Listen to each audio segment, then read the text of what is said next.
This Israel report is brought to you by the Blue Agency. Your Israel property is in good hands.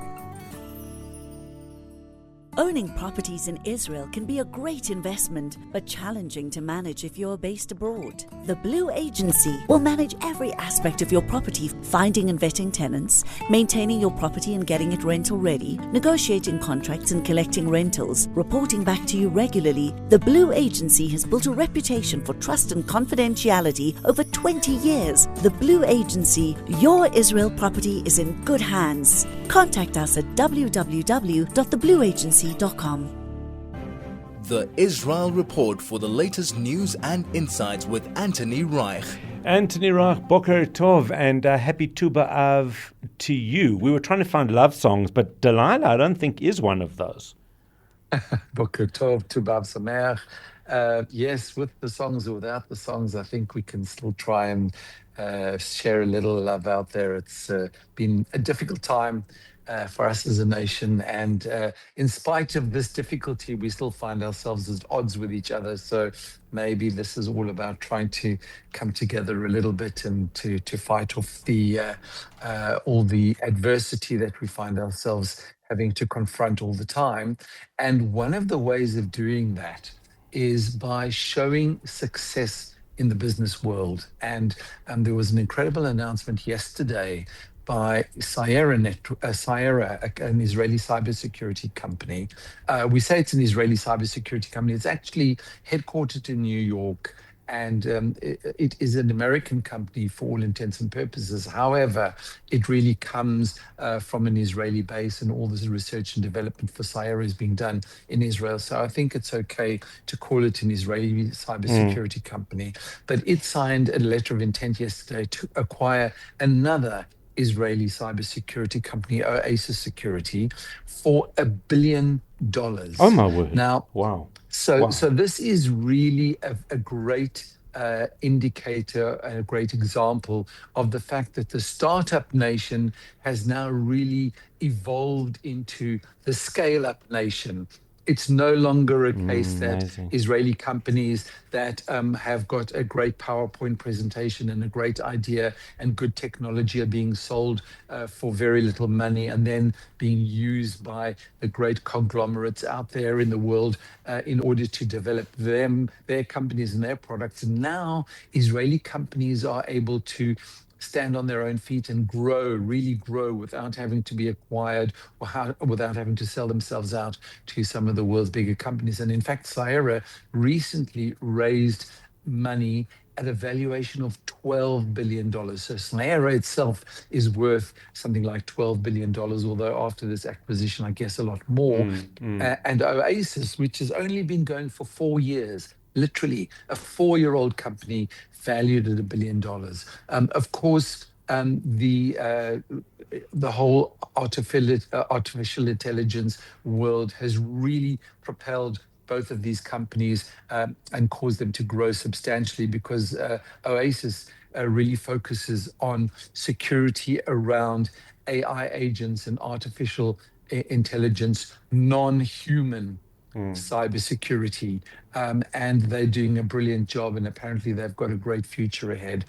So now we have Cyera, who have acquired them for $1 billion. I mean, I think it's incredible, and I think that this really is the response that we have to the world, to the hatred that we've experienced, to say, this is Israeli business as usual, showing the world, leading the world in the most highly sought after technologies, the latest things. I mean, we're all talking about AI and what that means, not only for our daily use, but of course, what it means for security, how this potentially opens our systems up to any threats from the outside. And these are the companies that are well positioned to take care of that and to really do a great job for people out there. Incredible. Absolutely unbelievable. Prime Minister Netanyahu described his discussions yesterday with President Trump as one of the best ever. I thought that was such an interesting description. What do we know about these discussions? Not a lot. And as predicted yesterday, when we spoke about the meeting that was going to be held yesterday, I said that I don't think we were going to hear very much from their meeting. And that's really what happened, that we didn't hear very much at all, other than Prime Minister Netanyahu was saying that this meeting and the discussion that he held with President Trump was one of the best ever. Now, we know that words these days are not necessarily the significance that they used to be once upon a time. There was a time when politicians used to choose their words very, very carefully in order to convey the accurate message, to convey it correctly, people really thought about the words that they use. These days, there's so much hyperbole out there, and President Trump, of course, is the greatest exponent of the hyperbole that we see in international diplomacy and international politics. And I think that Prime Minister Netanyahu, while the hyperbole doesn't necessarily come as easily to him as it does to President Trump, and I think that this was clearly an influence from what's been going on at the White House and how President Trump likes to run his business. So I don't exactly know whether it really was one of the best ever, but obviously he was trying to send a very positive message out there, and to try to indicate that there really are no cracks between the US administration and the Israeli administration, and exactly what may happen next in terms of the strategy with dealing with Iran. We do know that there are conflicting interests at play here, that the US is much more focused on the Straits of Hormuz, that Israel is focused on the nuclear program and potentially even regime change in order to try to achieve that a reduction in the nuclear threat, because I think that ultimately, while the regime is in power, whether it be under this leader or any other leader,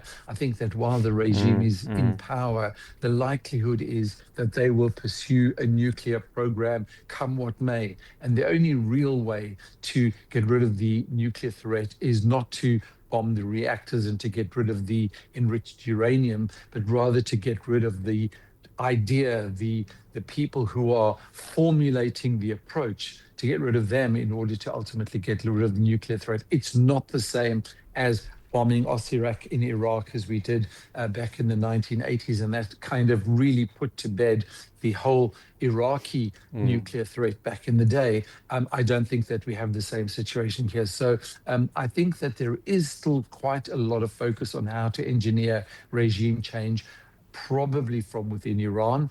And it's interesting to know whether this was discussed or not in that meeting yesterday with President Trump. What I think is very fascinating is that President Trump seemed to be quite reluctant to have too much of the photo ops and things like that, because I think that in the United States, he's under some pressure because there is a certain view that Prime Minister Netanyahu is essentially dictating the US approach to Iran, that Prime Minister Netanyahu is the one who's giving the ideas, who's calling the shots, who's potentially pushing President Trump Yeah, I to imagine take certain that's action. that's why he said he made what could have been perceived as a disparaging comment, but I don't think it was, where he said that that they don't need Israel to tell them about Iran's nuclear program. Exactly. And I think, whereas I saw some negative comments about it, I don't think it was. I actually think it was in a way to protect this relationship, saying that we aren't being dictated to by Israel. And I wonder also if it was because J.D. Vance was there.